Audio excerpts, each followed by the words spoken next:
Drama pagi sebelum sekolah. Kenapa anak malah makin lama kalau kita buru-buruin? 1. Anak belum punya manajemen waktu sebaik orang dewasa. Anak-anak, terutama usia dini dan SD, belum memahami urgensi waktu seperti orang dewasa. Bagi mereka, cepat-cepat atau ayo buruan seringkali terdengar sebagai tekanan, bukan arahan.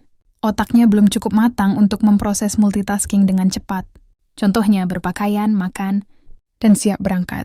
Saat diburu-buru, mereka justru merasa panik, bingung, bahkan makin lambat karena tidak tahu harus mulai dari mana. Akhirnya drama pun muncul. 2. Tekanan dan teriakan justru memicu resistensi emosional. Saat orang tua buru-buru dan nada bicara mulai naik, anak akan merasakan tekanan emosional yang membuatnya cemas atau malah menolak. Otak anak bekerja berbeda.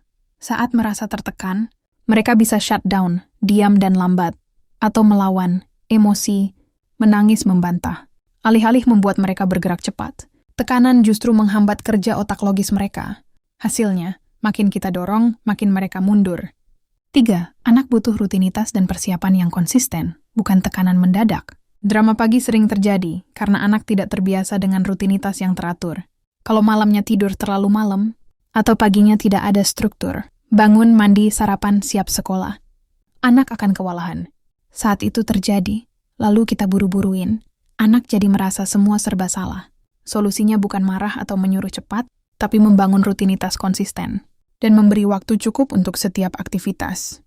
4. Anak merespons emosi, bukan hanya kata-kata. Anak-anak belajar dari ekspresi dan emosi orang tua.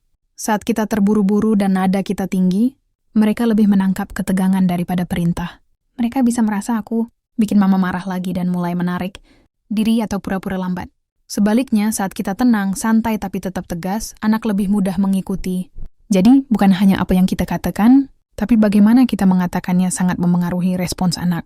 5. Pagi yang damai lebih efektif daripada pagi yang meledak-ledak. Pagi hari adalah awal yang menentukan mood anak seharian. Jika pagi diawali dengan bentakan, paksaan, dan tangisan, anak bisa berangkat ke sekolah dalam kondisi stres, bahkan trauma jangka panjang jika terus berulang. Tapi jika kita memberi waktu, pendekatan penuh kasih, dan arahan jelas, yuk sayang, setelah gosok gigi kita langsung pakai sepatu ya, mereka akan merasa dipandu, bukan dipaksa. Ini membentuk kerja sama yang lebih efektif, bukan perlawanan. Makin kita buru-buruin anak, makin lama mereka bergerak bukan karena membangkang, tapi karena mereka belum siap secara mental dan emosional untuk menghadapi tekanan itu. Solusinya adalah persiapan yang terstruktur, pendekatan yang tenang, dan komunikasi yang penuh empati. Dengan begitu, drama pagi bisa perlahan berubah jadi momen kerja sama yang lebih menyenangkan.